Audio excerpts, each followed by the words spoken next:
अस्सलाम वालेकुम। Pakistan property leaders के प्लेटफॉर्म से मैं हूँ सदाना और मेरे साथ मौजूद हैं पीपीएल के सीईओ मिस्टर अदनान मुदस्सिर साहब। Sir thank you so much for your time. Sir Midway के बारे में हमारी कुछ कन्फ्यूजन्स थी, क्वेश्चन थे लोगों के, इन्वेस्टर्स के स्पेशली, कि बुकिंग पे ऑफिस मिडवे में इस टाइम लेना चाहिए, इन्वेस्टमेंट मैच्योर ज़्यादा है या फिर रेडी प्रॉपर्टी लेना। क्योंकि अगर हम बात करें 4th फ्लोर की, रिसेंटली में एक रिक्वायरमेंट थी क्लाइंट की, तो मैं ढूंढने गया 5वां फ्लोर 6ठा फ्लोर, स्पेशली मिडवे ए के अंदर लेन 9 में या उसकी फ्रंट वाली लेन्स के अंदर जो हेड ऑफिस के आसपास एक्सेस पड़ता हो, तो वही रेट जो बुकिंग पे 9,000-10,000 मिल रहा है, रेडी प्रॉपर्टी में 13,000-14,000 डिमांड कर रहे हैं। तो राइट नाउ फ्रूटफुल इन्वेस्टमेंट क्या है? आप रेडी प्रॉपर्टी की तरफ मूव करें, 4,000-5,000 पर स्क्वायर फीट ज़्यादा लगाएं लमसम अमाउंट, या फिर बुकिंग के ऊपर? अच्छा देखें एहसन भाई, ओवरऑल सबसे पहली बात तो मैं ये बताऊंगा, कमर्शियल की इन्वेस्टमेंट इस वक्त सबसे ज़्यादा सक्सेसफुल चल रही है। रेजिडेंशियल और कमर्शियल में अगर कंपैरिजन पे भी हमने अलग काफ़ी सारी वीडियो मैसेजेस दिए कि कमर्शियल की तरफ इन्वेस्ट करें, क्योंकि पूरे बहरिया टाउन में इस वक्त जितना भी कमर्शियल प्रॉपर्टी या कमर्शियल के यूनिट्स हैं, वो सब मैं समझता हूँ कि अभी कच्चा फल है। अभी इसको बहुत सारा ग्रोथ मिलेगा, बहुत सारे इसके रेट्स अभी बहुत सारे बढ़ेंगे, मेच्योरिटी की तरफ अभी जाएगा। अभी समझ लें कि यहाँ पे जो रेट्स हैं, अगर सिटी में, कराची सिटी से हम कंपैरिजन करें तो बहुत सारे इलाकों से आज भी बहुत कम कीमत पे यहाँ पे कमर्शियल ऑप्शंस मिल जाती हैं। तो अब बात आप कर रहे हैं कि इंस्टॉलमेंट पे जाएं या रेडी यूनिट्स ले लें। देखिए रेडी यूनिट्स में आपको 1 शॉट पेमेंट की ज़रूरत है, नंबर 1। नंबर 2 के उसमें जो भी क्वालिटी मटेरियल या चीज़ें जो लगी हुई हैं वो उसके मुताबिक ही आपको एक्सेप्ट करना है। अगर अच्छी लोकेशन का तो वेल एंड गुड, आपको जाना चाहिए। और it all depends on the budget and payment structure of the buyer, मतलब जो भी कस्टमर हमारा आ रहा है। लेकिन अभी जो इंस्टॉलमेंट प्लान के मुताबिक हम ले रहे हैं, तो उसमें एहसन भाई मैं हाईली रिकमेंड करता हूं कि आपको इंस्टॉलमेंट प्लान पे आज आप 15 से 20% डाउन पेमेंट दे के एक प्रॉपर्टी को शुरुआत कर लेते हैं। यानी आज आप किस्तों पे जाने के लिए वो सफ़र आपका आज से शुरू हो गया, आपको आइंदा 1.5 साल में, 2 साल में, 2.5 साल में वो प्रोजेक्ट डिलीवर हो रहा है। तो इट्स मीन कि आप आज प्राइस डिसाइड करके चल रहे हैं आने वाले 2-2.5 साल के। जो price with the passage of time एक स्लो इंक्रीमेंट लगेगा वो अलग, फिर जब उस टाइम बिल्डिंग मटेरियल की कॉस्ट वगैरह बढ़ चुकी होगी तो आपने तो प्रीवियस रेट पे लिया हुआ है वो अलग, और फिर जब उस टाइम पे जाके आप रेंटल भी इंजॉय करना चाहेंगे तो वो रेंट भी बेहतर मिलेगा। आज इसमें सिंपल मैं और कर देता हूँ कि जो रेडी टू शिफ्ट प्रॉपर्टी आपको मिल रही है, उसमें 1 शॉट पेमेंट है जो सबसे बड़ा मुझे एक डिफरेंस फील होता है। और रेंट पे पड़ जाता है आपके ऊपर। टाइम तो देखें, टाइम के साथ साथ कीमतें उसकी भी बढ़नी है, लेकिन फिर भी हमारे जो बिज़नेस करने वाले लोग हैं या सैलरी तबका है, तो उनको मैं यही कहता हूँ कि भाई आप लोग इंस्टॉलमेंट प्लान के मुताबिक आ जाएं।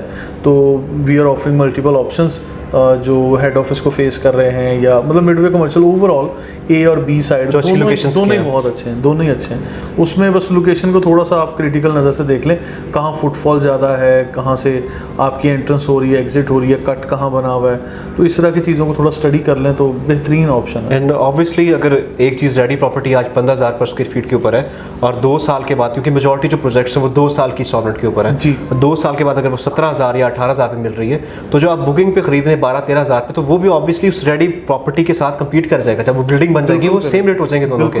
बिल्कुल ऐसा ही। सर कुछ लोगों को कन्फ्यूजन ये होती है कि हम बुकिंग्स के ऊपर ही कर जाते हैं, तो हमारी इन्वेस्टमेंट अपार्टमेंट्स की तरफ जाए तो ज़्यादा बेहतर रहेगी रेंटल वाइज या रिटर्न ऑन इन्वेस्टमेंट, या हम कमर्शियल स्पेस ऑफिस की तरफ आए तो वो हमें ज़्यादा रिटर्न ऑन इन्वेस्टमेंट देके जाएगा? इन दोनों में क्या डिफरेंस आप देखते हैं? दूसरी कोई राय नहीं है, ये तो अंडरस्टूड है, इस पर बहुत क्लियर हूँ मैं कि आपकी कमर्शियल इन्वेस्टमेंट ही बेहतर रहती है और आपको कमर्शियल ऑफिस का रेंट कंपैरेटिवली ज़्यादा मिलता है। अब मैंने एक मिसाल दी थी कि कायद विला आज अगर हमें 3 करोड़ या 3.25 करोड़ में मिल रहा है, और अगर कायद विला बहरिया टाउन के अंदर प्रॉपर्टी है, उसका मैं एग्जांपल दे रहा हूँ जो नाज़रीन पहली दफ़ा सुन रहे हैं उनके लिए भी, कि 3 बेडरूम अकोमोडेशन 200 गज का घर है और तकरीबन 3 करोड़ के लगभग ये मिल जाता है, या 3-3.25 करोड़ तक भी कैटेगरी वाइज है।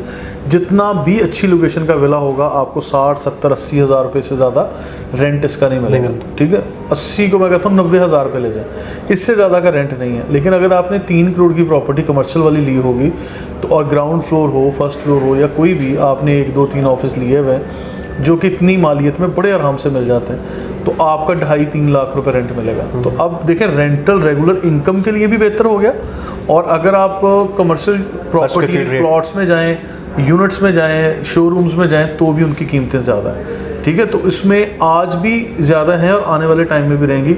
रेजिडेंशियल हमेशा कम कीमत में आपको ऑप्शन मिल जाएगा। अगर तो किसी ने खुद की रिहाइश करनी है, अभी नहीं आइंदा 5 साल बाद करनी है, और उसको ये डर हो कि ये अपार्टमेंट जो है वो महंगा हो जाएगा, मैं अभी ले लेता हूँ तो मैं उसको रेंट आउट कर देता हूँ, तो देखिए अपार्टमेंट हो, घर हो, वो प्रॉपर्टी जिसमें आपने खुद आकर रहना है, आप लेके रेंट पे डाल रहे हैं, तो वो ज़्यादा वाइज डिसीजन नहीं है, क्योंकि एक तो वो प्रॉपर्टी उसकी एज, हाँ, वो पुरानी होती चली जाएगी, तो आप ब्रांड न्यू घर में नहीं रह रहे। एक मिसाल है, आप कमर्शियल प्रॉपर्टी लें, उसको रेंट पे डाल दें और उसकी ग्रोथ भी होने दें, कीमतें बढ़ती जाएंगी। जब कभी आपने 5 साल बाद, in case of overseas Pakistani, you are coming back to Pakistan, तो after 5 years you can sell that unit and you can buy the residential unit, और आप प्लॉट परचेज करें और उसके ऊपर खुद कंस्ट्रक्शन करें, या अपार्टमेंट, विला, या किसी भी शक्ल में जो आप करना चाह रहे हैं, तो ये सारी ट्रांजैक्शन उस तरह से हो जाएंगी जो ज़्यादा मुझे लगता है। रेंटल वाइज आपकी प्रॉपर्टी डैमेज भी नहीं होती कमर्शियल, आई गेस, क्योंकि अब अपार्टमेंट में कोई फैमिली आती है, उसके डिफरेंट रिक्वायरमेंट्स, डिफरेंट चीज़ें, फैमिलीज, बच्चे आते हैं उसमें, और कितने फैमिली मेम्बर्स हैं वो भी। जो ऑफिस के केस में देखें, हम लोग भी आज जिस ऑफिस में बैठ के ये वीडियो भी बना रहे हैं, ये सब हमारा ऑफिस रेंट पे हमने लिया हुआ। हमने इसका इंटीरियर हो गया, इसका मतलब फर्नीचर हो गया, इस पे कोई भी जो इन्वेस्टमेंट है वो हम लोग खुद। आपने ओनर को कोई तंग नहीं किया, कुछ कहा नहीं कि नहीं, ये उनको तो रेंट से गर्ज है ना, उनको तो मैंने एक पर्टिकुलर रेंट देना सर। अब ये 22 या 2700 स्क्वायर फीट का ऑफिस है, अब इसके लिए हमें इसकी एक रेंटल इनकम पे करनी है। अब इसमें मैं ये बैकग्राउंड में जो आप मतलब वुडन अलमीरा, ये सारी चीज़ें देख रहे हैं, वो वॉल बनी हुई है, कोई वॉल पेपर्स हैं, कुछ भी इंटीरियर का काम करना है वो हमें खुद से करना है। जब कभी हम छोड़ेंगे वो उस टाइम फिर हमने देखना है कि हमने ये चीज़ अपनी साथ लेनी है, या मतलब ओनर को मेंटेनेंस कोई हेडेक नहीं होती in terms of commercial property. Residential में ये होता है जी, आप छोटी छोटी चीज़ों के लिए ओनर को तंग कर रहे हैं, या अगर नहीं भी कर रहे तो कम से कम चीज़ें डैमेज होती जाती हैं, फिर रिप्लेस करके जितनी भी अच्छी चीज़ें लगती हैं उस पर फिर भी आपके साथ ये चीज़ें रहती हैं। सर मिडवे ए के अंदर ये जो हमने रिसेंट एक प्रोजेक्ट लॉन्च किया था लकी एसएसडी के नाम से, उसकी I guess half the units बिक चुके हैं इस टाइम के ऊपर। सर इसके जो बिल्डर्स हैं, इसकी अगर लोगों को कन्फ्यूजन होती है कि टाइमली में प्रोजेक्ट मिलेगा या किस तरीके से सारा कुछ मैनेज होगा, इसके बारे में आप थोड़ा सा आगाह करते हैं व्यूअर्स को हमारे, कि क्रेडिबिलिटी किस लिहाज से इन बिल्डर्स की, और इसकी डिगिंग कब तक स्टार्ट एक्सपेक्टेड है? देखें, इसमें सबसे पहले तो मैं एसएसडी डेवलपर की बात करूँगा। एसएसडी डेवलपर बिल्डर ये वो लोग हैं बैरिया टाउन में जिनको मुझे अप्रॉक्सीमेट 5 या 5.5 साल हो गए हैं बैरिया टाउन में काम करते हुए। I know them from the very first day, और मतलब मेरा इनके साथ एक्सपीरियंस भी अच्छा रहा। आज मतलब आई ट्रस्ट देम और I can recommend to other people as well. और आज हम ये वीडियो में भी मैसेज दे रहे हैं, क्योंकि जब आपका पर्सनल एक्सपीरियंस किसी के साथ अच्छा रहता है तो आप और हज़ारों लोगों को मैसेज दे सकते हैं कि मैं रिकमेंड कर रहा हूँ इस शख्स को। तो इन्होंने प्रीसिंक्ट 1 में अच्छे घर बनाए हुए हैं, अली ब्लॉक में, प्रीसिंक्ट 4 में 500 गज बैरिया हिल्स में।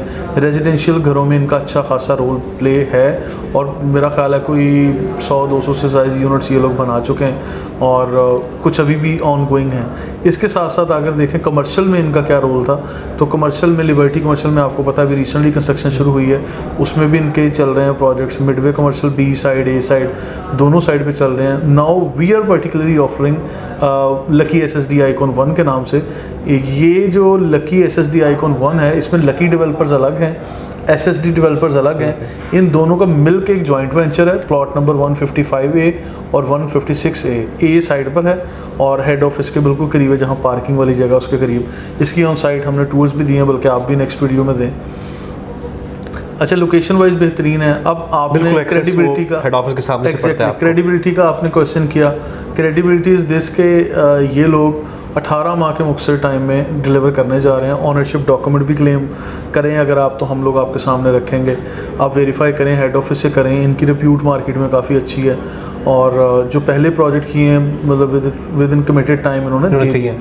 आज इसके ऊपर भी जिसे कहते हैं कि पाकिस्तान प्रॉपर्टी लीडर्स, हम लोग ये चीज़ क्लेम करते हैं कि हम लोग बिल्डर को भी बाउंड करते हैं अपने साथ, और कस्टमर को भी करते हैं। और एक पॉजिटिव चीज़ जो हम बताते हैं वो कहते हैं परफॉर्मेंस बेस्ड पेमेंट्स। हम ये एक टर्म यूज़ करते हैं कि हम आपसे परफॉर्मेंस बेस्ड पेमेंट्स ले रहे हैं। काम होगा तो लेंगे, मतलब काम बिल्डर करेगा तो हम उसको फर्दर पे कर रहे हैं। 15% तो चलो दे ही दिया ना, आपने एक चीज़ के अंदर इन्वॉल्व हो गए, प्राइस लॉक हो गई, प्रोजेक्ट के अंदर आ गए, तो इन चीज़ों को आपने लॉक कर लिया। अब इससे आगे चलते हैं। कि जब फर्स्ट लैब आएगी, डिगिंग आएगी, लोग 30% 35% डाउन पेमेंट मांगते हैं ना, हम लोग कहते हैं आप 15% डाउन पेमेंट दें। 15% डाउन पेमेंट देने के बाद रेस्ट ऑफ 15% आप डिगिंग के वक्त दें जब काम हो रहा है मौके पे, ये कंस्ट्रक्शन चल रही है। उसके बाद उसमें ये वाला 2 प्लॉट्स पर मुश्तमिल 266 गज का प्लॉट बन जाएगा। ग्राउंड प्लस 8 स्टोरी बिल्डिंग है, उसमें ग्राउंड लोअर ग्राउंड है, शॉप्स बन जाएंगी, फिर ऊपर सारे ऑफिसेज हैं। एक फ्लोर पे गालिबन 5 या 6 ऑफिस बनते हैं, ठीक है। तो ये सारे काफ़ी अच्छे साइज़ के हैं, 500, 550, 700, 750 इस तरह डिफरेंट साइज़ के ऑफिस हैं। उनकी प्राइस लिस्ट भी आप शेयर कर सकते हैं, ठीक है। तो ये कमिटेड टाइम के मुताबिक ही इंशाल्लाह डिलीवर करने जा रहे हैं, क्योंकि अभी हमारी डिमार्केशन और सॉइल टेस्ट पे बात आ गई। तो जब प्रॉपर डिगिंग, पाइलिंग और ये चीज़ें होंगी तो हमारा ये भी कमिटमेंट है कस्टमर्स के साथ कि हम माहाना वीडियोस तो देंगे ही देंगे जो हमारी अपडेट्स आएंगी। इसके अलावा जब भी मौके पे कोई फ्रेश एक्टिविटी हो रही होगी, ये फॉर जस्ट योर सेटिस्फेक्शन हम लोग ये चीज़ें आपके सामने रखेंगे, शेयर कर रहे होंगे। अभी रिसेंटली हमारे टीम एजेंट अली हैदर, उन्होंने मौके पे जाके भी वीडियो दी है, और जब हमारी वो बैरिकेशन वगैरह लगी है, बोर्ड्स वगैरह डिस्प्ले में आ गए, तो इन लोगों ने मौके पे भी जाके सारी कवरेज की। बड़ी अच्छी चीज़ है ताकि व्यूज़ अपडेटेड रहते हैं जो फिजिकली खुद नहीं आ सकते वहाँ पे। सर एक लास्ट क्वेश्चन है इसके बारे में, जैसे रेजिडेंशियल प्रॉपर्टी के अंदर हम लोग देखते हैं कि जो प्लॉट्स के रेट हैं या विलास के रेट हैं, सामने कोई पार्क पड़ता हो या फिर कोई गैलरी, जो चीज़ें एक्सेस में हो तो उस हिसाब से कैटेगराइज होते हैं, अप एंड डाउन होता रहता है। परसेंट एक ही होगा, लेकिन कहीं पे 10 लाख 15 लाख ऊपर होगा, कहीं पे नीचे होगा।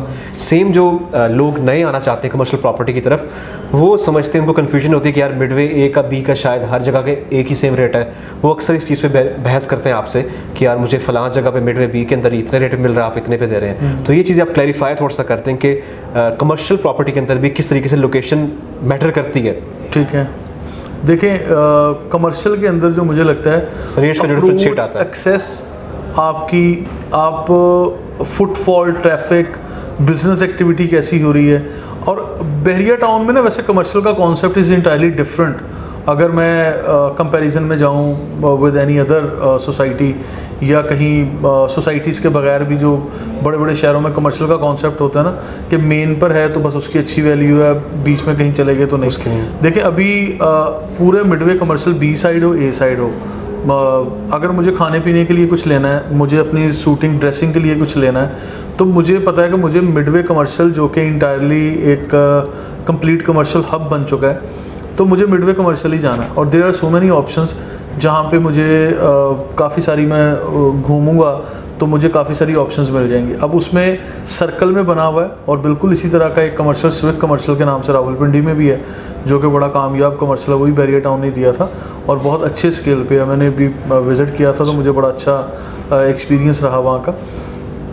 जितने फूड चेन्स हैं, जितने होटल्स हैं, जितने आप ये कह लें कि कोई इंस्टीट्यूशंस बन रहे हैं इंटीरियर डिज़ाइन से मुतल्लिक हैं, तो रियल एस्टेट के ऑफिस भी हो गए, बिल्डर्स के, कंस्ट्रक्शन से मुतल्लिक, ये टेलर्स वगैरह आ गए ड्रेसिंग से मुतल्लिक, और मतलब लाइट्स, हार्डवेयर, सैनिटरी जॉब, मतलब जितनी भी चीज़ें हैं वो मिडवे कमर्शियल में आज मौजूद है, और रात गए तक ये ओपन रहता है। अब आपका ये सवाल है कि अप्रोच वाइज या लोकेशन वाइज कैसे, तो देखें जहाँ पे एंट्रेंस या एग्ज़िट है किसी भी पूरे एक कमर्शियल प्रोजेक्ट के अंदर, अब मिडवे कमर्शियल को अगर मैं एक प्रोजेक्ट कहता हूँ तो उसके अंदर फॉर एग्जांपल अगर 350-400 प्लॉट्स हैं, तो उन 400 प्लॉट्स पे 400 प्लाजा बन जाएगा, तो उसकी एंट्रेंस एग्जिट कुछ रहेगी। जहाँ से एंट्रेंस या एग्जिट है वहाँ से फुटफॉल रहेगा, ट्रैफिक रहेगी, उसी से जिस चीज़ पे जाते ही आपका मतलब फर्स्ट अप्रोच, फर्स्ट इंट्रैक्शन रहता है, तो वो ऑब्वियसली लोकेशन वाइज ज़्यादा अच्छी चीज़ होगी, प्राइस वाइज ज़्यादा अच्छी हो जाएगी। तो ये चीज़ें मैटर करती हैं। तो मैं ये समझता हूँ, मेरा पर्सनल ये एक्सपीरियंस कहता है कि आपको इन चीज़ों को देखना है। पार्किंग का निज़ाम मुनासिब होना चाहिए। अब हेड ऑफिस की पार्किंग जहाँ पे दी हुई है वहाँ पे मेरा ख्याल है कम से कम कोई 2-3 हज़ार गाड़ी की पार्किंग दी गई है। अब उसके करीब में जो बिल्डिंग्स होंगी उनकी एक्सेसिव पार्किंग भी वहाँ चली जाएगी, तो उनको मेरा ख्याल है वो लोकेशन वाइज ज़्यादा अच्छे होंगे। फिर कुछ बिल्डिंग्स ऐसी हैं मिडवे ए में भी, बी में भी, जिसके दोनों साइड्स पे रोड है, फ्रंट पे भी बैक पे भी, और उसकी बिल्डिंग का एंट्रेंस एग्जिट दोनों साइड से, तो आप फ्रंट पे भी गाड़ी पार्क कर सकते हैं, बैक पे भी। तो उस बिल्डिंग के भी बैक टू बैक बिल्डिंग नहीं है, सिंगल एक बिल्डिंग खड़ी है, जुड़ा कोई नहीं। सब मिडवे बी के अंदर कुछ, मिडवे बी में ऐसे है बैक टू बैक बिल्डिंग है, और दरमियान में देयर इज़ अ 20 और 25 फीट वाइड एक गली दे दी जाती है space. जिसे मेंटेनेंस के लिए इस्तेमाल किया जाता Exhaust वगैरह है। इसी- कराची शहर में से गंदी गली कहा जाता है वैसे, लेकिन यहाँ पे गंदी गली का कॉन्सेप्ट बड़ा साफ़ सुथरा है ठीक है। तो वो भी नेक्स्ट टूर्स में हम विज़िट करवाएंगे नाज़रीन को। तो वो बहरहाल बड़ी बेहतरीन ऑप्शन है, और कमर्शियल को जब भी डिस्कस करें तो मिडवे कमर्शियल को हम इग्नोर कर ही नहीं सकते। नहीं कर सकते। Thank you so much for your time. So viewers, I guess आपकी मेजॉरिटी जो कन्फ्यूजन थी वो इस टाइम क्लियर हो चुकी होगी। और लकी एसएसडी के अंदर अभी भी लिमिटेड ऑप्शंस हमारे पास 4th फ्लोर के ऊपर, ग्राउंड फ्लोर के ऊपर और उससे अबव फ्लोर्स में अवेलेबल हैं प्री लॉन्च रेट्स के ऊपर, जो आप अभी भी अवेल कर सकते हैं। हमारे स्क्रीन पे नंबर्स दिए गए हैं, you can call on these numbers to avail this opportunity या कोई भी कंसल्टेशन के लिए। Thank you so much. अल्लाह हाफ़िज़।